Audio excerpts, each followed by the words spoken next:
wabarakatuh. Bertemu lagi dengan saya Ririn di channel Mata Hati Korea.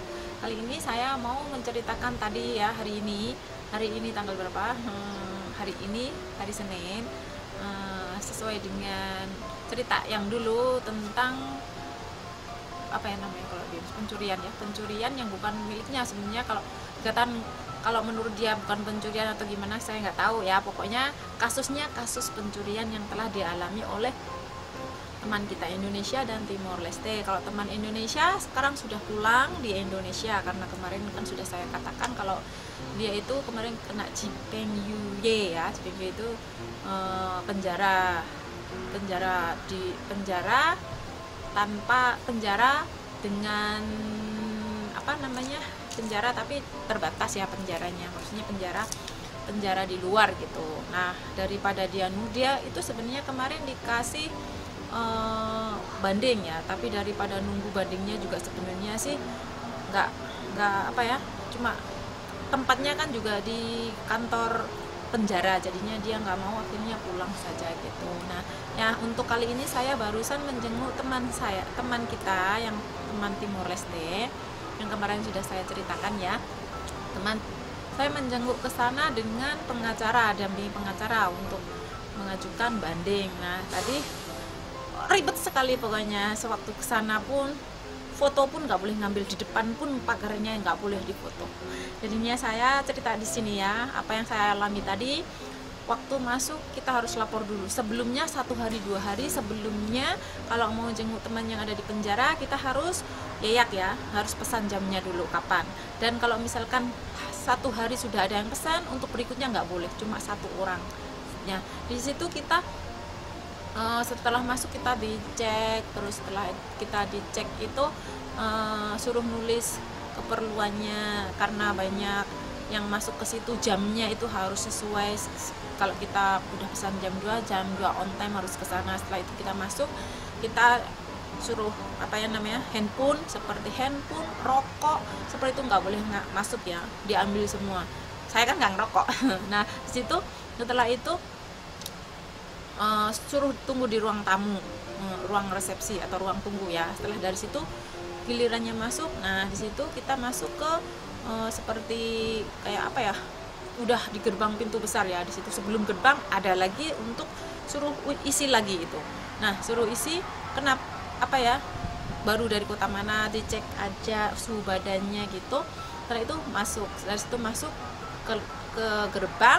Setelah masuk ke gerbang, di situ ada lagi laporan lagi sampai berapa, 3 kali, terakhir 4 kali itu ada ruang gerbangnya. Di situ gerbangnya ada ceweknya. Nah di situ juga dicek lagi ID cardnya atau KTP-nya diambil, terus handphonenya juga diambil. Mungkin juga kalau orang biasa ya, kalau saya kan tadi mendampingi pengacara, jadi kalau mungkin orang biasa itu harus dicek semua yang nggak boleh dibawa di sana tertera, seperti misalkan tadi rokok, benda tajam seperti itu juga nggak boleh. Tadi saya cuma baca sedikit sih karena saya waktunya juga terbatas.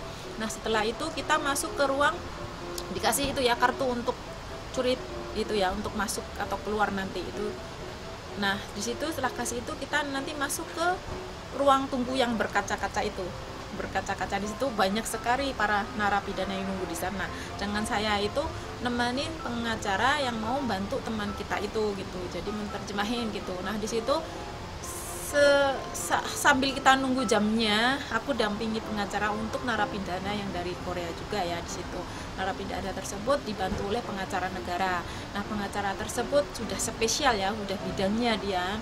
Nah kalau di situ ya, di penjara itu misalkan pencurian, khusus penjara pencurian atau orang pencurian saja yang dia kerjakan, yang pengacara kerjakan itu untuk bantu orang yang seperti tadi pencurian seperti itu. Nah teman kita yang satu ini tadi ditanya, mengapa kamu mengajukan banding gitu. Nah mengapa mengajukan banding, karena kenapa di situ itu sebenarnya kalau tahu mungkin ya bisa menghayal lah ya, penjara itu tempatnya itu kecil. Nah sedangkan di tempat yang kecil seperti itu kita dipenjarakan sama orang-orang narapidana yang lainnya gitu. Nah otomatis bergerak pun sebenarnya susah, apalagi kita nggak bisa bahasa ya.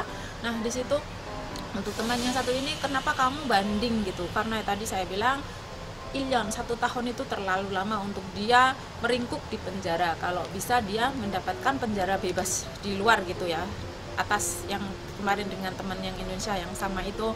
Maka dari itu dia mintanya jangan sampai penjara dalam, tapi penjara luar gitu, Jipeng Yuhe itu maunya. Atau paling tidak jangan diberatkan hukumannya, diringankan, jangan sampai 1 tahun gitu.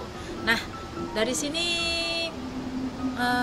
pengacara bilang kalau nanti untuk persidangan selanjutnya, sidangnya ada di Jeonju, bukan di Kunsan lagi, karena dia sudah ditempatkan atau dipindahkan di Jeonju ya, ini tadi ya, penjara khusus Jeonju. Penjara Jeonju ini juga termasuk ikut wilayah penjara yang ada di Gwangju gitu, kan berdekatan, mungkin sekitar 89 km ya dari Gwangju. Nah, sekian dari sini, mudah-mudahan untuk kamu ingat, kalau di sini negara, kalau kamu tidak tahu bahasa, mending jangan melakukan. Tanya dulu, tanya dan tanya sampai kamu memahami apa yang dia kerjakan atau suruh gitu. Terima kasih, semoga bisa membantu. Wassalamualaikum warahmatullahi wabarakatuh.